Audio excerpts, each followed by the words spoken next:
Buenas tardes, el día de hoy mi grupo y yo presentaremos nuestro análisis de variables macroeconómicas relevantes para El Salvador. El PBI de El Salvador ha tenido un crecimiento bajo pero continuo con la excepción de 2020, donde cayó en un menos 7.8% debido a la pandemia. Jiménez cree que el crecimiento del PBI es muy menor y es debido al efecto rebote del crecimiento de Estados Unidos. Por otro lado, Rodríguez menciona que la caída de 2020 en la pandemia fue inferior a las predicciones del FMI y se parte. Los niveles de pobreza en El Salvador han mostrado una tendencia de disminución en la última década con algunas fluctuaciones. Sin embargo, en 2021 se muestra un incremento de hasta un 3.6%. Magalla menciona que las familias de El Salvador no podían recuperarse del impacto de la pandemia. Un ejemplo de esto es la encuesta de Fundaungo, donde se muestra que un 60% de estas disminuyeron sus gastos en alimentos debido a los precios. La inflación en El Salvador entre 2011 y 2022 tuvo fluctuaciones significativas desde un 5,1% en el 2011 hasta 7,2% en el 2022. En opiniones de expertos, Tatiana Marroquín dice que la inflación general no refleja mejoras si los precios de alimentos siguen altos. En cambio, Rafael Lemus opina que la inflación es como un impuesto que afecta directamente a los salvadoreños, especialmente en alimentos. El desempleo en El Salvador ha fluctuado entre 3% y 5% en la última década, impactando por factores como la pandemia.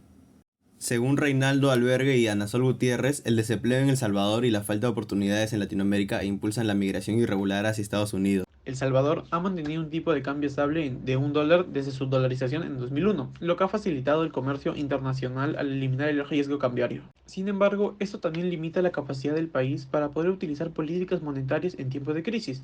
Expertos como Tatiana Marroquín y Carlos Acevedo destacan estos aspectos. El país ha experimentado un déficit comercial constante entre 2011 y 2022, con las exportaciones aumentando de $5,500 millones en 2011 a $7,200 millones en 2022. Y con las importaciones mantiene un déficit entre 4,700 y 5,500 millones de dólares. Este déficit es atribuido a la alta dependencia en importaciones y la falta de diversificación en las exportaciones. Economistas como Álvaro Trigueros y Ricardo Castañeda señalan que este déficit es estructural. Política fiscal. Entre el 2020 y 2022, El Salvador implementó una política fiscal de emergencia flexibilizando la ley de responsabilidad fiscal para aumentar el gasto público con subsidios dirigidos.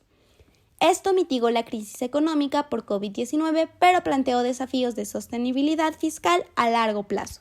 Política monetaria. Entre el 2020 y 2022, El Salvador, siendo dolarizado, implementó la ley Bitcoin, reconociendo esta como moneda legal para promover la inclusión financiera y atraer inversionistas.